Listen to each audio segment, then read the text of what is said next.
The cameras flashed, the red carpet rolled out, and Tyler Perry stood in front of the grand opening of his multi-million-dollar studio, a symbol of triumph, of breaking every barrier.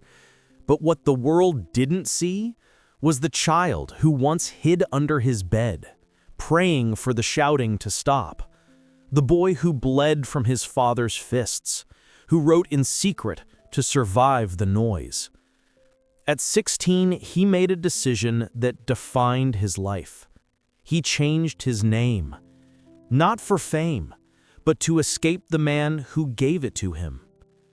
And years later, when the world finally knew his name, he would still whisper prayers for the woman who gave him her soul, his mother. This is not just the story of an empire builder. It's a story of scars, of silence, and of a love that anchored him through storms.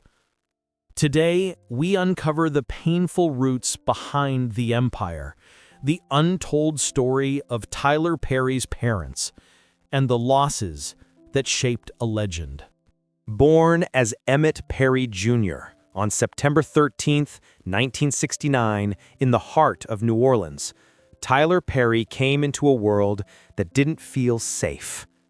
His childhood home was a small house filled with shouting, beatings, and fear, where a child learned early on that silence was safer than truth, and pain was part of growing up. But even in the darkest corners, light finds a way through. His mother, Maxine, tried to protect him as best she could, a preschool teacher by day and a quiet force of resilience by night. She gave Tyler the one tool that would become his salvation: faith. She took him to church, introduced him to gospel music, and taught him the value of storytelling, not just to entertain, but to heal. As he grew, Perry struggled with depression and the emotional toll of his father's abuse. He never graduated college. He didn't rise through the traditional Hollywood ranks. Instead, he began writing plays inspired by the journal entries he started as a teenager, a private escape from a violent home. In his early 20s, he saved up $12,000 to stage his first play in Atlanta. It failed miserably. Hardly anyone showed up. He slept in his car, showered in public restrooms, and questioned whether the pain of his past would always define his future. But he didn't stop. For 7 long years, he kept writing, kept producing, and finally, one night, the seats were full. People were laughing, crying, and seeing themselves in the stories. The character Madea, a gun-toting, no-nonsense grandmother, became a symbol of healing and strength. What many didn't know was that Madea was a living tribute to his own mother. From there, the rise was meteoric. Tyler Perry became one of the most powerful figures in American entertainment, writing, directing, producing, and even owning his own studio, the first Black-owned studio of its kind in the U.S. His journey wasn't one of luck, but one of grit, grief, and the long echo of a mother's voice. Through every sitcom, film, or play, his past was never far behind. But beneath the empire lies a foundation not just on talent, but on trauma, and the people who defined both ends of that spectrum. A mother who loved him unconditionally, and a father who left wounds that never fully healed. Because no matter how high Tyler Perry soared, he carried 2 ghosts with him. Before Tyler Perry ever sold out a theater or directed a box office hit, he was a little boy sitting at his mother's feet, watching her fold laundry in their tiny New Orleans home. Her name was Willie Maxine Perry, or just Maxine, and though the world may never fully know her story, her fingerprints are on every single word her son has ever written. She worked as a preschool teacher, earning little but giving everything. Every morning she walked to work, her shoes sometimes worn thin, her shoulders heavy with the burden of holding a broken family together. At night, after feeding her children, she would hum old gospel songs while preparing for the next day.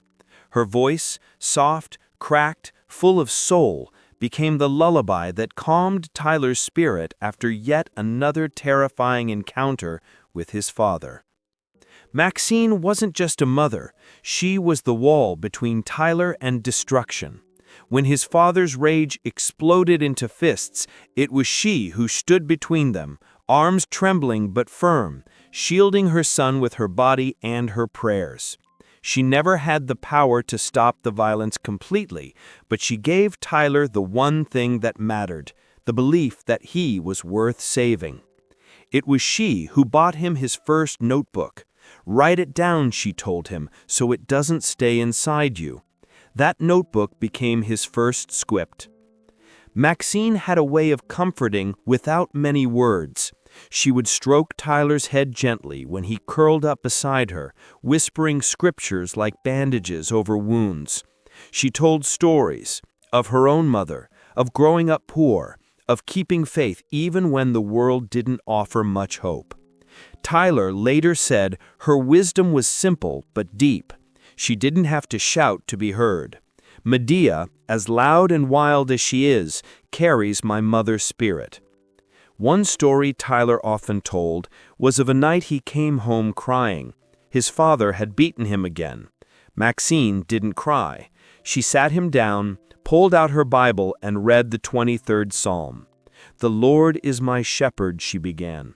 He still remembers how her voice trembled on the line, "Even though I walk through the valley of the shadow of death." Her strength wasn't flashy. It was quiet, consistent, enduring. She endured poverty, heartbreak, and a husband who broke more things than he ever built. But she never let that bitterness reach her children. In the years of Perry's early career, she came to his plays when she could. She'd sit in the back, not making a fuss, laughing with tears in her eyes when the character Madea delivered a line that sounded exactly like her. He once asked her, "Do you recognize yourself?" She smiled, leaned in, and said, "Only the good parts." But time is cruel, even to the strongest women. In the late 2000s, Maxine fell ill. The diagnosis was never made fully public, but Perry spoke often of her failing health.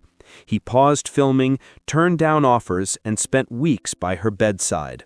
"I just wanted to be her son again," he later said.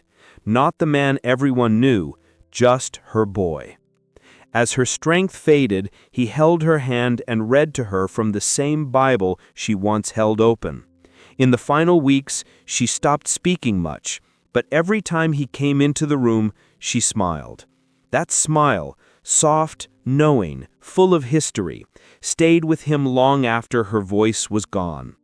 Maxine Perry died in December 2009, but her presence never left. Tyler has said he still talks to her, still hears her guidance when he writes.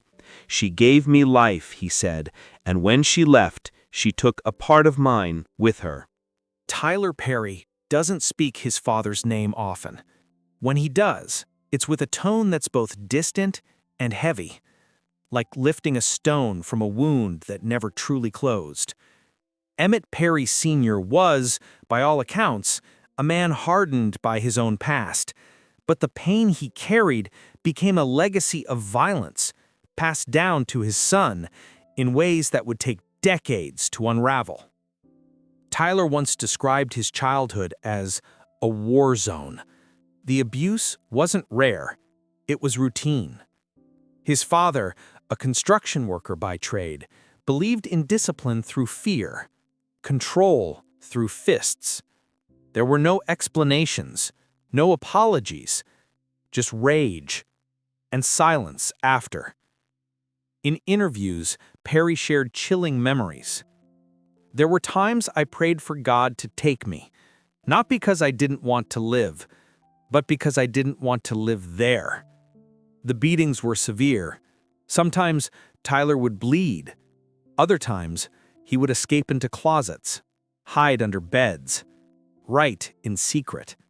His pen, the only safe space he knew. But perhaps the deepest scar wasn't physical. It was the emotional fracture. The feeling of never being loved, of being tolerated, barely. He said, "My father never hugged me, never said he was proud. I was just there." At age 16, Tyler made a decision that changed everything. He legally changed his name from Emmitt Perry Jr. to Tyler Perry. It wasn't about fame. It was a declaration of separation, a way to cut the chain, to end the cycle. "I didn't want to carry his name anymore. That name hurt too much," he once confessed. And yet, the story didn't end in hate. As much as he tried to disconnect, there was a lingering thread. A man trying to understand another man who had broken him.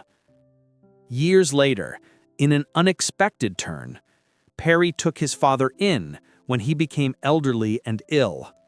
He provided care, support, housing, but never called it reconciliation. He said, "It wasn't forgiveness, it was release. I didn't want to carry the bitterness anymore."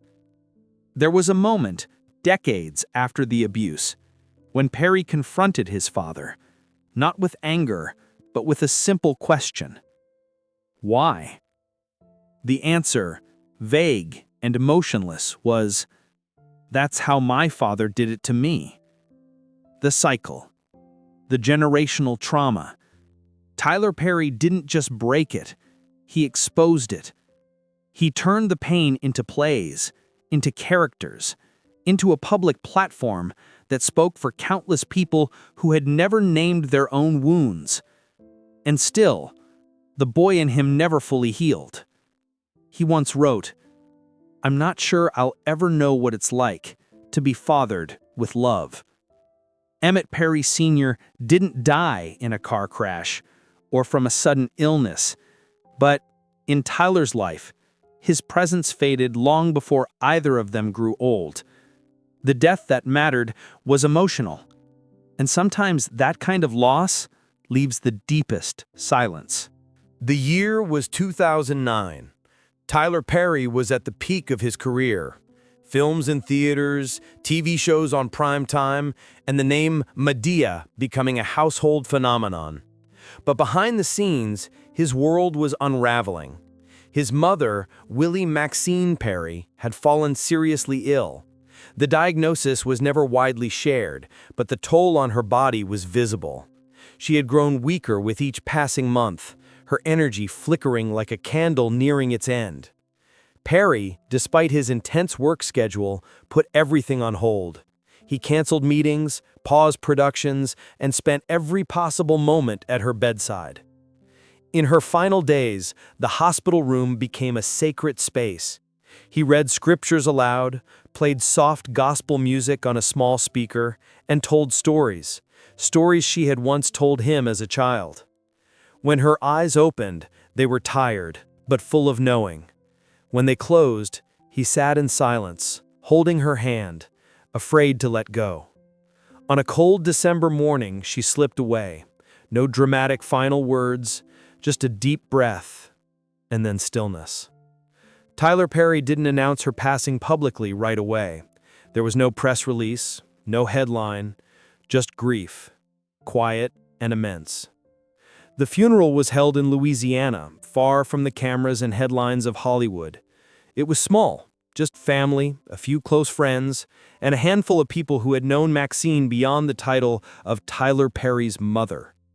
The room was filled with soft organ music and the scent of white lilies. She lay in a simple casket, dressed not in anything grand, but in the same Sunday dress she had worn to church the year Tyler's first play finally found success. He chose it himself. It made her feel beautiful, he said. Perry did not speak at the funeral. He sat in the front row, shoulders shaking quietly, a single tissue in hand. On the casket, among the wreaths, was a card written in his own handwriting. Madea's soul is yours, Mama. Thank you for lending her to me. A few celebrities sent flowers, but the day was never about fame. It was about a son saying goodbye to the only person who had ever made him feel safe.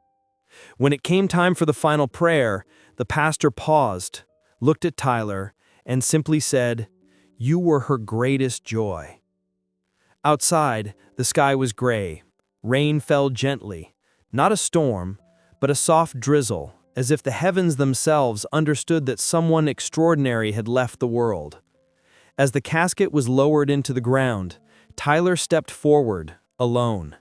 He bent down, touched the wood with trembling fingers, and whispered something only he and his mother would ever know. Then he stood, straightened his coat, and walked away slowly. Not as a celebrity, not as a mogul, just as a son burying his mother.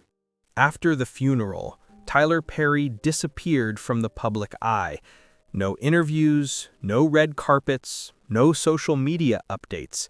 For 6 months, the man who had built an entertainment empire went silent, as if the loss of his mother had pulled the curtain down on everything. He later described that period as the loneliest chapter of his life. "I didn't know how to exist without calling her every morning," he confessed. "She was my compass. Without her, I felt untethered." For a time, Perry avoided the studio. The stage that had once felt like home now felt hollow. Even the character of Madea, the loud, fearless, gun-wielding grandmother, felt too painful to write for. "Madea was my way of keeping her alive," he said. "But after she passed, I wasn't sure if I could still hear her voice." And then, one morning, he sat down and started to write again. Not a blockbuster, not a pilot, but a letter to his mother. That letter became the heart of his next project, Madea's Big Happy Family, a film wrapped in humor but rooted in grief. Through each character, Perry poured out his sorrow, his memories, his longing. It was no longer just storytelling, it was a form of resurrection. Audiences laughed, some cried, but few realized that every joke, every line was part of Perry's mourning. In the quiet moments of that film, he wasn't writing to entertain. He was trying to say goodbye. In interviews after the release, he often mentioned small signs. A gospel song playing in a store, a line from a sermon she once loved. "Sometimes," he said, "I feel her hand on my shoulder, like she's still guiding me through." But grief never leaves. It just changes shape. And in Perry's case, it became purpose. He began supporting more women-led charities, funded shelters for single mothers, donated to causes his mom had cared about in silence. "She gave everything," he said once, "without ever asking for anything back. Now it's my turn to give, in her name." Maxine Perry's body may have been buried in 2009, but her spirit lives on in every story, every speech, every laugh Tyler Perry gives the world. He carries her not in pain, but in purpose. Every spotlight has its shadow, and for Tyler Perry, behind every standing ovation, every box office hit, every powerful monologue, stands the silent presence of a mother who once held his hand through the darkest nights. His story isn't just about fame. It's about surviving pain and choosing not to let it define you. It's about breaking cycles, rewriting legacies, and finding peace not in forgetting, but in remembering. He once said, "People think I'm strong because I survived my father, but I'm strong because my mother loved me." In a world that often celebrates the loudest voices, Perry's journey reminds us that sometimes the quietest love leaves the loudest echo. So the next time you see a Madea joke or watch one of his films, remember, it's not just entertainment, It's a tribute, a memorial, a son's way of keeping a promise. Have you ever lost someone who shaped your soul? Do you still hear their voice in the quiet moments? Tell us your story in the comments below. And if you felt this, like and subscribe. Because every family has a story, and some are never told until now.